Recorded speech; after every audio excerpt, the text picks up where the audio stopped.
টানা বৃষ্টিতে রাজধানীর অনেক সড়কে জলাবদ্ধতা দুর্ভোগ। কুমিল্লায় তলিয়ে গেছে হাসপাতাল, এইচএসসি পরীক্ষার কেন্দ্র। 6 বিভাগে আজও ভারী বৃষ্টি।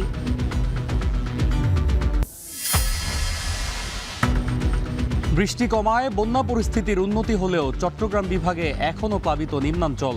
দেখা দিয়েছে সাপের উপদ্রব ও ডায়রিয়া। সিলেটে টানা বর্ষণে নদ নদীর পানি বাড়ার শঙ্কা।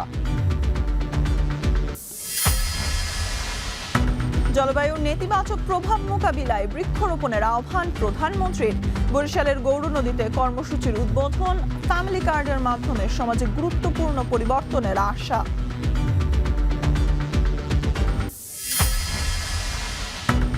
ক্রমবর্ধমান জন্মহার নিয়ে উদ্বেগ স্বাস্থ্যমন্ত্রীর। 1 বছরের মধ্যে নিয়ন্ত্রণে আনার ঘোষণা। স্বাস্থ্য খাতে সরকারি কেনাকাটায় সিন্ডিকেট ভেঙে দেওয়ার হুঁশিয়ারি।